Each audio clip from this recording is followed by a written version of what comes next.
je suis expert comptable et moi je vais vous parler de création d'entreprise. Parce que la création d'entreprise, effectivement, ça peut être une voie pour vous reconvertir ou pour changer de projet professionnel.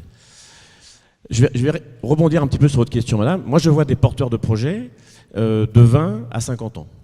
Alors, bien évidemment, le projet n'est pas le même, les enjeux ne sont pas les mêmes, les risques ne sont pas les mêmes non plus. Donc, quand je reçois pour la première fois... Je vous avais dit que c'était ça le plus compliqué, voilà.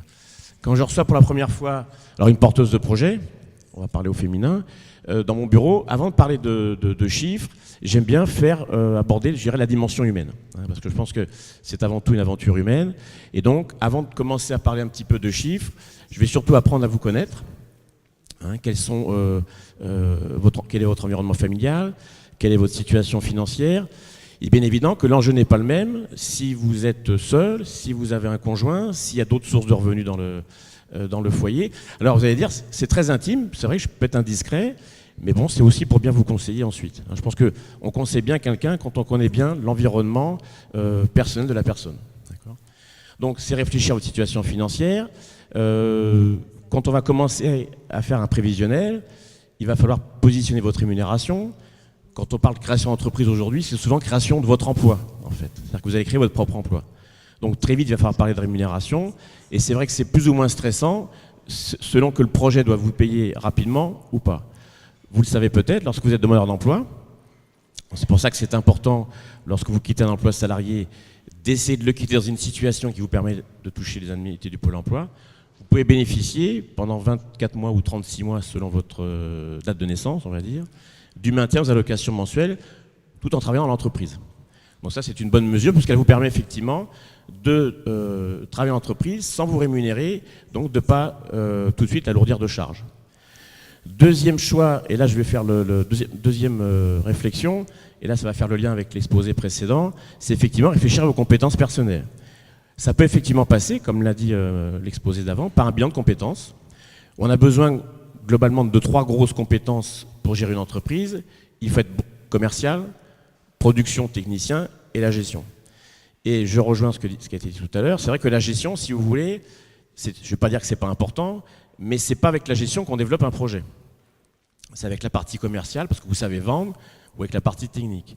Je dis toujours, vous êtes un bon commercial, mais votre produit n'est pas bon, vous allez le vendre une fois. Par contre, vous êtes un très bon technicien, vous avez un super produit. Là, quand je dis produit, c'est prestations ou ce qu'on peut entendre. Mais vous ne savez pas le vendre, c'est dommage parce qu'il va rester sur l'étagère ou chez vous. Donc il faut vraiment avoir ces 2 compétences qui sont hyper importantes, la partie commerciale et la partie production technique. La gestion, ça peut s'apprendre ou peut vous faire accompagner par un expert comptable notamment. Donc les chantiers à mettre en œuvre, effectivement, ça peut être des chantiers de formation. D'accord ? Votre situation familiale, là aussi, vous avez un conjoint, il y a d'autres sources de revenus dans le foyer. Quand on va aborder aussi le statut juridique de la société ou de l'entreprise, c'est important notamment, donc je pose effectivement des questions très indiscrètes. Vous avez des enfants, quel âge ont vos enfants, sur quelle mutuelle ils sont. Ça permet aussi de bien prendre de bonnes décisions. Surtout, on ne crée pas l'entreprise par défaut. Parce que c'est la mode, parce que votre voisin l'a fait, parce que votre tante l'a fait, parce que votre frère l'a fait. Créer une entreprise, c'est un investissement très important, et je ne parle pas de la partie financière. C'est un investissement en temps, un investissement en préoccupation qui est très important. Là aussi, à ce niveau-là, votre famille, votre environnement familial doit vous supporter et surtout ne pas hésiter à critiquer le projet. Quand je dis critiquer, ce n'est pas le démolir, mais c'est vous soutenir, vous dire ça c'est bien, ça c'est pas bien. Je vais vous raconter une anecdote qui est vraie. J'ai vu arriver un jour un porteur de projet dans mon bureau qui voulait créer un restaurant routier. Donc restaurant routier, une des premières questions que je lui pose, c'est quelle est la taille du parking. Et là je vois la personne blémir un petit peu, pas de parking. Voilà, pas de parking, pas de routier. Ça veut dire qu'à un moment donné, il y a quelque chose dans son environnement familial qui n'a pas fonctionné. Je n'étais pas la première personne à qui elle parlait de ce projet. Quelqu'un dans son environnement familial aurait dû dire, s'il n'y a pas de parking, tu gardes le projet du restaurant, mais ce ne sera pas un routier. Bon, c'est des exemples très, très précis, très concrets. Je vous jure que c'est un vrai exemple. Mais votre environnement familial doit vous soutenir. Soutenir dans le bon sens du terme. Soutenir, ça ne veut pas dire béni oui. Je dis oui à tout ce que vous voulez faire. C'est attention, là tu es sûr que ça c'est bien, ou fais-toi conseiller sur cette partie-là. Hein, je le répéterai souvent, et je pense que les autres intervenants aussi, de toute façon, quel que soit le type de projet, il ne faut jamais rester seul, il faut vous faire accompagner, hein, parce que vous ne pouvez pas tout savoir, et profiter de l'expérience des autres surtout. Hop, ça y est, ça marche. Donc, quand vous allez créer votre entreprise, il faudra mener 3 études. Et il faut les mener dans l'ordre chronologique qui est présenté sur le diaporama. L'étude commerciale, l'étude financière, l'étude juridique. Ça ne sert à rien de se torturer le cerveau pour savoir si je vais démarrer en micro, en URL, en SASU, alors qu'on n'est pas sûr de démarrer. Donc, première étape, cette étude de marché est indispensable. L'étude de marché, c'est bien connaître votre marché. Qui sont vos clients? Qui sont vos concurrents? Relever les prix des concurrents. Et ça fonctionne quel que soit votre métier, que vous soyez consultante ou commerçante ou on dit artisane, ça se dit artisane? Oui. On va dire oui, allez. Donc ça, il faut bien mener cette étude-là. C'est vraiment un passage obligé. Cette étude de marché, il n'y a que vous qui pouvez la mener. Hein, il ne faut pas la déléguer à quelqu'un, c'est vous qui devez vous confronter aux difficultés du marché. L'étude de marché, ce n'est pas compliqué. Hein. Si vous avez repéré un local, c'est voir quels sont les autres commerçants avoisinants, voir si le nombre de voitures passe, surtout si vous êtes bien au cœur de votre marché. Hein. Si vous avez des produits plutôt haut de gamme, entre guillemets, produits ou prestations encore une fois, il faut plutôt être dans un coin, ce qu'on appelle CSP+, catégorie socio-professionnelle+, c'est ceux qui ont un peu plus de pouvoir d'achat que les autres. Il faut qu'il y ait une parfaite adéquation entre votre emplacement et la clientèle que vous visez si vous êtes sur un commerce. Si vous êtes consultant ou prestataire que vous allez chez les clients, là ça a beaucoup moins d'importance. Donc l'étude de marché, c'est prendre un petit carnet, vous allez relever les prix des concurrents, le passage, qui sont les gens qui passent dans cette rue-là par exemple. L'étude commerciale ensuite, elle va nous permettre de chiffrer toutes les décisions que vous allez prendre. Hein, quels sont les besoins en recrutement, quels sont les besoins matériels, quel chiffre d'affaires on peut viser, hein, et on va traduire tout ça sous ce qu'on appelle un business plan, hein, ou un plan d'affaires pour les Français, dans lequel on va retraduire toutes vos décisions. Dans ce business plan, on va faire un premier document qui s'appellera le plan de financement, je vais y revenir juste après, et puis surtout des prévisions en tenant compte de votre rémunération que vous souhaitez avoir. Ce document, il va vous servir à vous, ça sera votre outil de gestion ensuite, hein, et puis il va surtout servir lorsqu'on va aller chercher des financements auprès des banques.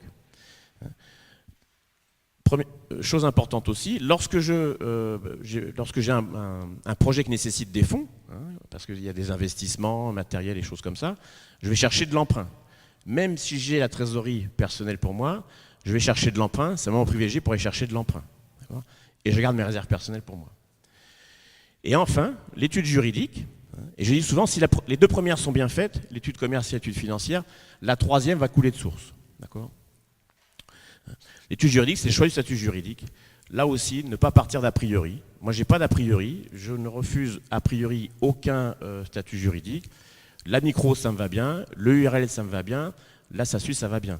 Quand j'ai des porteurs de projets de 20 à 50 ans, vous comprenez bien que ça ne sera pas le même statut juridique que mon porteur de projet 20 ans ou 55 ans. Et ne pas rejeter de statut a priori. Le RSI, ça fait pas mal. Vous avez devant vous un avocat du RSI. Vous pourrez dire plus tard aux petits-enfants, vous avez vu quelqu'un qui disait que le RSI était bien. C'est rare, hein, mais bon. Mais moi, je fais partie des gens qui disent que le RSI... Pardon? Eh ben voilà, on est deux. On est deux. Hein. Donc le RSI, il ne faut pas... Aujourd'hui, je vois beaucoup de porteurs de projets qui arrivent, moi, pas de URL, je veux pas de RSI. Alors certains, quand ils sortent du bureau, j'ai réussi à les convaincre, ils partiront plutôt sur une URL. Hein. Mais n'excluez pas de statut a priori. D'accord ?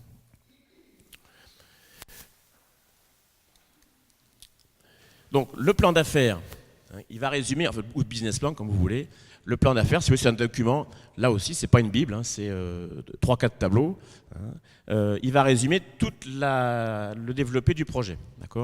Donc la stratégie commerciale, quel sera mon prix de vente, mode de distribution, hein, beaucoup de projets sur Internet, alors ça c'est vrai qu'Internet, attention, parce qu'Internet c'est géant, hein, donc il faut, Internet c'est vrai que ça peut être facile, mais c'est très cher aussi si je veux bien être référencé.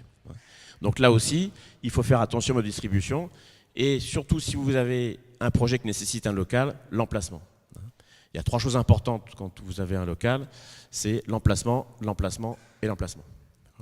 Donc là aussi, il vaut mieux un loyer dans un endroit bien placé qu'un loyer pas cher au fond d'une cour, et il sera toujours trop cher.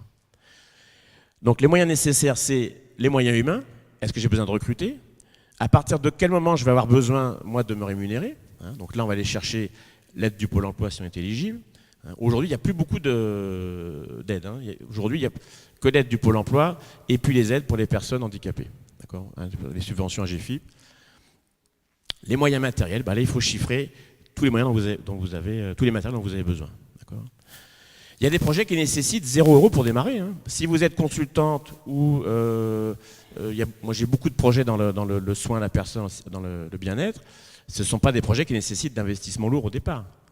Vous démarrez de chez vous, vous n'avez pas de local, très peu de matériel, ou alors vous l'avez déjà. Donc il y a des projets qui nécessitent 0 € pour démarrer. D'autres, par contre, après, si j'ai un local avec des travaux, ça peut monter à 70, 100, 120 000 €. D'accord. Et donc après, justement, une fois qu'on a terminé ses besoins financiers, donc ça va de 0 à 120 000 € et plus, là, il faut aller chercher les fonds. Les fonds, de toute façon, il n'y en a pas 36. Vous avez votre rapport personnel, d'accord, donc vos fonds propres, inévitables. Sur un projet, lorsque vous allez chercher des financements bancaires, il faut que vous ayez amené 20 à 30% du projet. D'accord. On est plus près des 20 s'il y a une adéquation parfaite entre le projet nouveau et votre expérience professionnelle précédente. Si on est sur nos conversions très fortes, on est plutôt sur les 30%. D'accord. Donc les moyens de financement, c'est votre rapport personnel. Ça peut être des aides familiales, très bien, des aides familiales, quelques subventions, il y en a très peu, les prêts d'honneur, dans le salon il y a beaucoup de représentants des prêts d'honneur, et puis bien sûr les emprunts bancaires. D'accord. Donc là, n'hésitez pas à aller voir plusieurs banques. Là, il faut aller voir plusieurs banques et faire jouer la concurrence. Le type d'entreprise créée, effectivement, ça peut être une micro, entreprise individuelle, une société, EURL ou SASU. Encore une fois, n'excluez pas a priori de régime.